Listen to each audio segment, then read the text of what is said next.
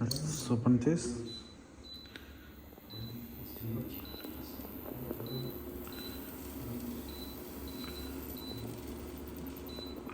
$300 first.